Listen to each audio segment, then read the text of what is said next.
Hello everyone and welcome to another episode of Xaereth Prevails, a Grand Arena story. Showtime, a-holes! Huge shout out to my patrons. Thank you guys so much for all of your support. You guys are amazing and I really appreciate all of your support. I've got a crazy one for you guys today. My opponent this week is no joke. This is the finals. I did win my last match by about 3 points. Really tight match. This one is even crazier. My opponent is really strong, and as proof of that, I offer this screenshot that I usually don't show. Look on the very bottom rank there. The highest they've gotten was Qi'ra 76. That was the last season that they were in. That means they went undefeated. And here I want to show you guys, my opponent has not been defeated for like 20 matches. They've won 20 in a row coming into this match. It is no joke. They haven't lost since week 2 of 3v3. Going into this match, I knew it was going to be a pretty ugly one. I am hideous? You are horrifying to look at, yes. Looking at the stats, I do have higher GP and higher character GP, which means that I would probably win a tiebreaker if it came to that. And the relics, I would say that we're pretty close to even on relics. I don't think either of us have a definitive advantage, at least in terms of like overall numbers. I do have more Zetas than my opponent, and I do have more gear 13, and they have very similar modding to me as well. I do have a slight advantage in modding here, though my opponent probably has a clear advantage. Not just probably, he does have a clear advantage in momentum. Like he just hasn't lost for a long time. And frankly, that kind of thing matters a lot. Having that kind of momentum moving into any match is always going to be really hard to break. So looking at my opponent's Grand Arena history and everything, they didn't have anything too crazy on defense for the most part. And, they did make some adjustments from what I was able to see in the scouting. They have a General Grievous nuke squad without BB-8 in there, namely, and then they have Night Sisters, they have Maul with Malik hanging out, a Qi'ra team with Stormtrooper Han and Watt, so lots of tricky stuff. And first we're going to be targeting this bottom zone. We want more information of what teams we need to counter. We can only get that information, however, by clearing this top zone, and so we're targeting this General Grievous nuke squad. The nuke squad doesn't have B1 or B2 in it, and it also doesn't have BB-8, so that was kind of interesting. Wasn't really sure what this is trying to accomplish. I decided to take Jedi Revan here. My buddy Solo Base 15 did advise this, and I think it made sense. I think Bastila lead would have been just fine, but taking Jedi Revan here, you have more control over your regen, and this team is going to die pretty quick here, so we're just trying to control our regen a little bit more. I started it with an AoE from Jedi Revan, passed it to Hoda, that he gave Master's Training to Grandmaster Yoda, who then killed Probe Droid. That, in turn, triggered General Grievous's ability to, or rather, he came out of stealth, and once he was out of stealth, then I was able to target him with Mark eventually, once Revan gets another turn. And, right now we're just trying not to kill any more droids. We just want to target Grievous as quick as we can. I did target Probe Droid earlier, not only because he has low health and protection, but because we don't want him exploding or causing a lot of dispels on me. And you'll note here that with Hoda and a lot of these characters, I'm actually saving my regeneration abilities just because I want to be able to heal my guys as often as I can. And Droidica did get one good salvo in, and took out some of Bastila, and she was not going to be able to regenerate all of her protection in time, but we can absolutely try here. And so I'm calling assists, and these guys just folded so easy, and Bastila lost her banner, and that's fine. 59 banners starting off is really it's just fine. So So my opponent is an efficiency player, which means he's going to get a really high score on my guys. I was pretty sure that was going to be the case, which means that against these Geonosians, I needed to get as close to max banners as possible, which meant not taking Traya against a mostly fully relict Geo squad. So I took Commander Luke. First shot with Han, you stun Alpha so that he can't go and dispel everyone. You switch stances with Luke to get tenacity down on the brute, and then he does his special to get buff block on him. And then after that, we're just trying to kill one off Geonosian. So we got the soldier, we targeted him, took him out, and now we did the AoE to get rid of stealth on the spy. Now we killed the spy, and now, we can target Poggle, we can target Sunfac, we can just go for the throat with the Brood Alpha. Really, at this point, it's all over but the crying, which is great. This battle tends to be very short, and, my relics on this team are, of course, pretty high, but perfect 60 banners, and now we just have to hope that my read was not incorrect and that General Skywalker is not hiding in the back, which he was not. After I had thought about it for a little bit, I had thought, okay, I know that he always puts this pretty awful Darth Revan team in the back, and then also, where were the other droids? Where was B1 and B2? Like they were going to be with Newt on a defensive team. That's how you should probably play it. That's how I would play it. I actually think it's a great distribution, and I'm going to try that at some point, but no General Skywalker in the back. I did think about that quite a bit. So I need to use Imperial Troopers somewhere. This Night Sisters team doesn't even have full relics. I decided I just wanted to take them out. And this is a really resilient Daka on the team, so we need to take her out third once we take out a couple Night Sisters. So Talzin went down twice, and now hopefully we can take out Daka pretty soon. I decided here to use Terminate against Asajj, just in case things went super far south, that we'd be able to just have at least one kill. And it really, I figured if I lost any of these matches, I would just lose anyways. I would lose the match, but killing Asajj was probably the right move there. So I got 59. The Night Sisters were able to get one punch in that I couldn't heal from. 59 from Troopers. After I recently, or it wasn't too recently ago now, said that Troopers only ever get 60 or they fail. And I've gotten lots of examples of the failure of that statement. So 59 is still just fine against that Night Sisters team. They were pretty strong. And now we have this really interesting Maul team with Malak in the back here, and so I've been really enjoying using this Kylo Ren team with Watt. And so you put the taunting tech onto Kylo Ren, and that can be stopped if he gets shock, if he gets buff immunity, whatever. But for the most part, they're just going to be doing damage to First Order. To Kylo Ren. And so the goal here is just to kill one-off guys. I don't really have a specific character I'm targeting. They come in and out of hiding, and you just have no control, except for how little damage they're doing to you. One really awesome thing, though, if you note, when Malak uses his Force Drain thing on Kylo Ren unmasked, Kylo is just immune to that, basically. It does a small amount of damage, a pittance, you might say.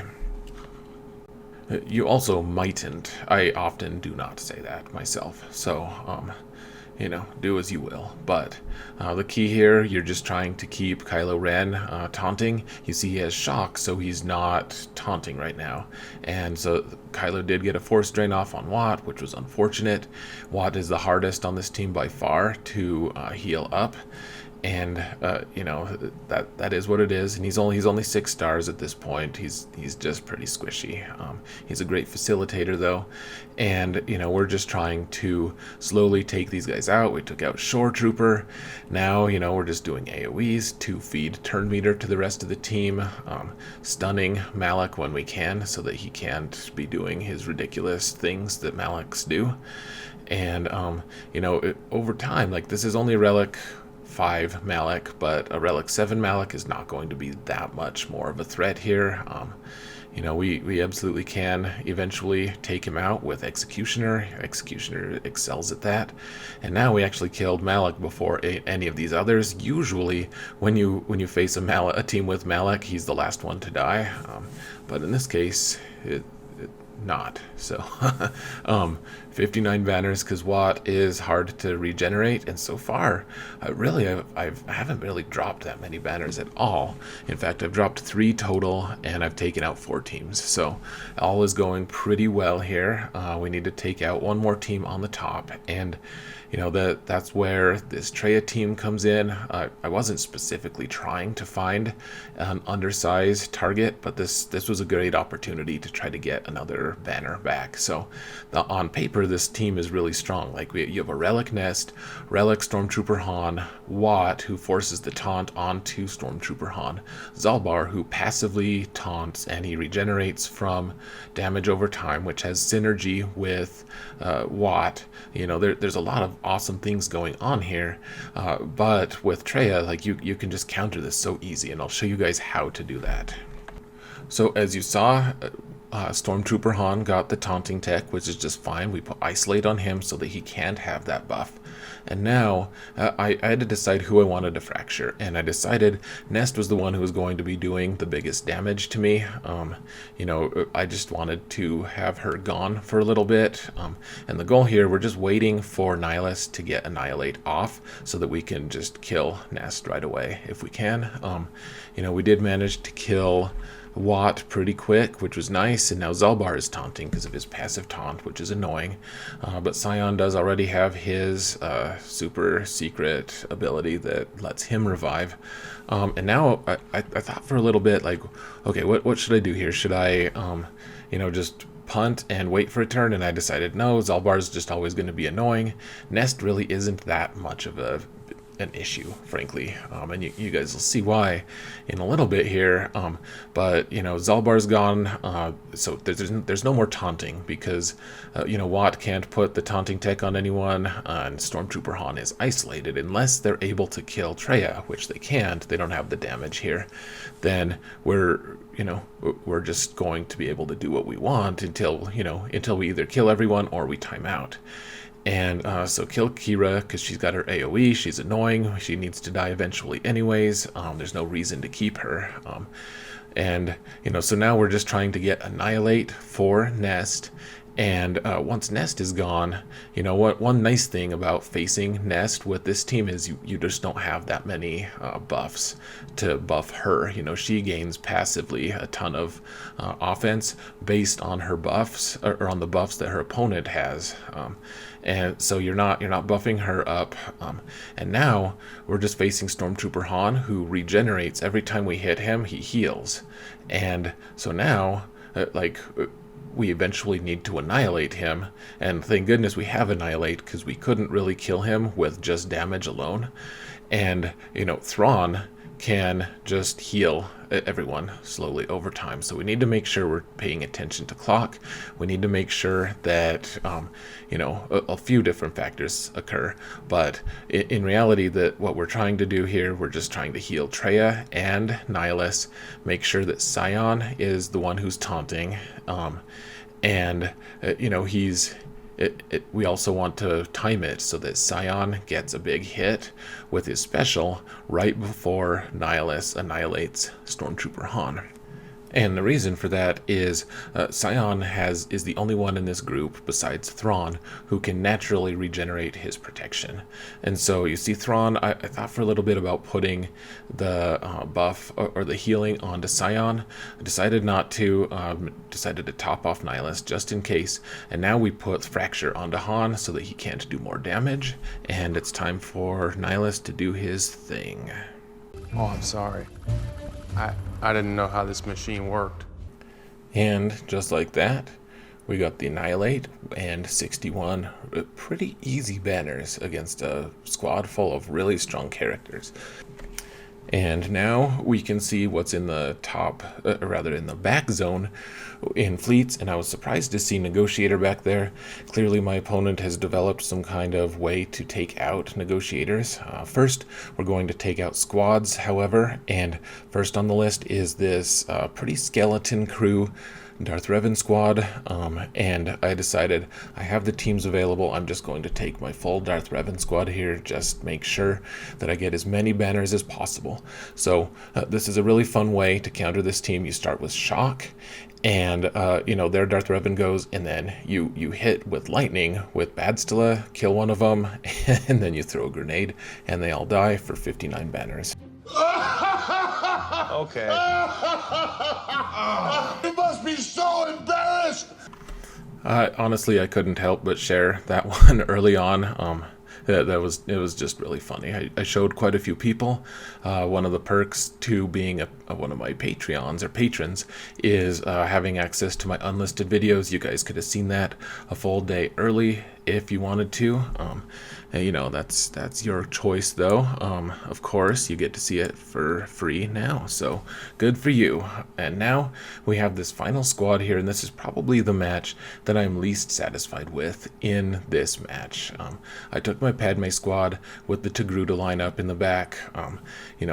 I probably should have tried to undersize here. The Newt squad with Dooku and the 2 Bs. The 3 Bs if you count L3. We're just trying to basically get as many banners as we can. I probably, like I said, I probably should have undersized this. I could have gone for one fewer character here. That's obviously, I wanted to make sure that I got the win here. And so you'll see that I bypassed the cleanse from Kenobi because I wanted to use Padme to cleanse everyone and get everyone extra stacks of protection. I think that was a good move. And now we're just trying to basically take out B2 first, because we don't want him to be doing all of his AoEs every single time, and it can be very frustrating to deal with that with a Padme team, because you depend on that protection up stack. And now that he's gone, we can focus down B1, because he is high relic. He has a lot of damage potential, and so here I'm just trying to decide, like, what exactly do I want to do here. And I use Shock T. One thing that I was using a lot in this match is I'm trying to use my stacks of courage to knock off multiple stacks of B1's health, or of his stacks. So every time you hit him, it's worth 8. Every time you have 5 stacks of courage, it takes another 8, so it counts as another hit on him. And so, we're trying to do that. We're trying to, Newt isn't a huge problem, frankly, right now. And at this point, there's no way I'm going to regenerate enough health and enough protection to actually be able to, get anything other than 55 banners. And that's really, there's no way that this Newt team is going to beat me. And that's why I think I'm a little frustrated. I think I could have undersized this and gotten a few more banners. Like 55 just seems really sloppy after I've gotten so many good banners from all my other matches. 59 is the minimum that I've gotten, and now I've gotten 55, so that kind of a dropped ball there. Probably could have done better, but at the end of the day, it is a first time win, and I really love that split by my opponent. That is a really efficient, really solid way to split your separatists, and I think I might steal that in the future here. So now all we have left are ships, and honestly, I hated going into this match because lately I've been losing just a tiny bit more in arena with ships, and it's just RNG. It's so frustrating though, because I know that in Grand Arena I've played a really good match so far, and if I lose this battle, then I'm probably just going to lose the whole thing. And so I did take an undersize so that I could get 2 extra banners out of this if I win. And I open the way I always do. So you want to do damage to Jedi Knight Anakin. first he has to be below that 40% health line before their negotiator gets a turn, because once their negotiator gets a turn, if they send out the daze shot first, then you can be in real trouble. Like your characters, all your ships are going to be dazed. You don't want that, so you need to get him below 40% so that it gives him the healing buff, which it did. And now we did the AoE on Houndstooth, and then their first reinforcement came in, and I was like, oh no, I really just hope there's not Plo coming in. It was something I did not at all expect.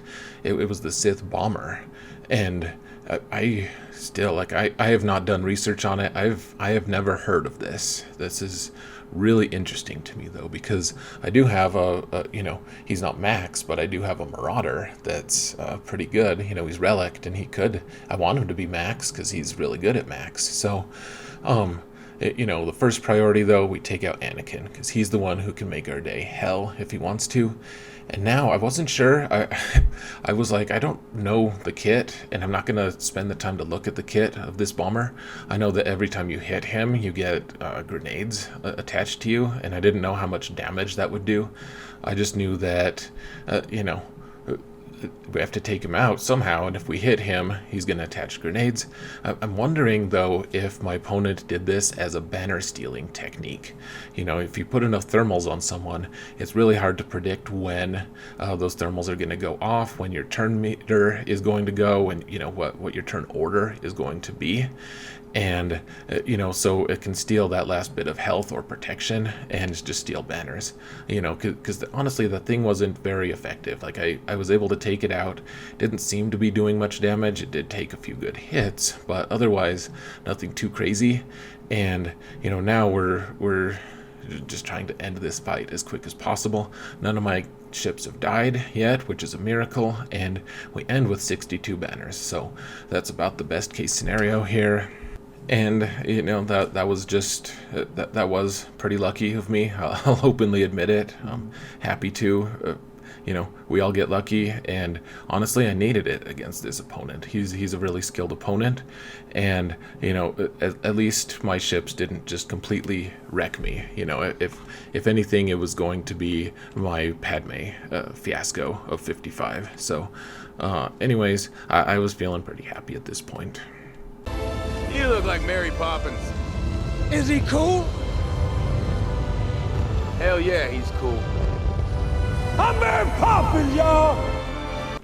So in 5v5 plus ships, this is probably actually the most efficient match that I have ever played. I took my time, planned my attacks. 1927, and I was sure I had it in the bag. 1927 is an incredibly tough score to beat in this particular format.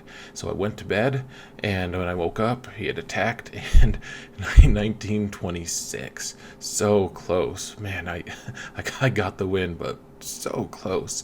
So I will show you guys my defenses. I thought that they were pretty well constructed, and in the end they were pretty well deconstructed by my opponent. So my General Skywalker did steal 9 banners. Everything else my opponent scored was like 59 or higher, and he told me a lot of his counters. He used Jedi Training Ray Mirror against me for 60. He used against my Newt squad, he actually used Bounty Hunters with Bosk, which is really interesting. I'll have to look into that. And he did. He just wrecked it. Everything. He got 64 against my Akbar fleet with his own. I need to look into that. My fleet has been really hemorrhaging me banners lately. So, anyways, one final look at the score here, and a huge kudos to my opponent. And then on top of that, I contacted him. I wanted to tell him about my channel, and just that he could see his defense in action for feedback. And in response, he just said, congrats, he was a great sport. Losing is part of the game. It was a close and fun match. And he's won 20 in a row. He's not accustomed to losing, and he was a really great sport. So huge shout out to him. Great guy. I can't say that enough. It is hard for someone who wins a lot to lose. And, losing graciously like that is, just really impressive on a lot of different levels. It's beautiful. It is. And so are you. On the inside. So, end result was a win for the group. This was a really hard group to win in, and I'm just happy that I was able to escape unscathed. And, you know, getting a 1-point win against a player who has the ability to win that many in a row is, you know, it's not something I take for granted. Really appreciate the opportunity, frankly. And yeah, so I did win the group, and I'm at 3-0. I need to get about 5 more wins to be able to make it to Qi'ra. So, you know, if I can win my next group, then, you know, victory won't necessarily be assured, but, you know, that'll be nice. The low pressure Qi'ra is a welcome relief after such an intense season last time. And anyways, guys, I'm gonna let you go, so thank you so much for watching. If you liked the episode, I suppose I should ask you to leave a like, and I frankly don't care. I mean, I do like likes, I enjoy them, but I don't care to beg. So if you want to leave a like, then this is your reminder to do so before the episode ends. So thank you so much for watching. Have a great couple days off. I'll see you next week. And remember that in all things, Xaereth prevails.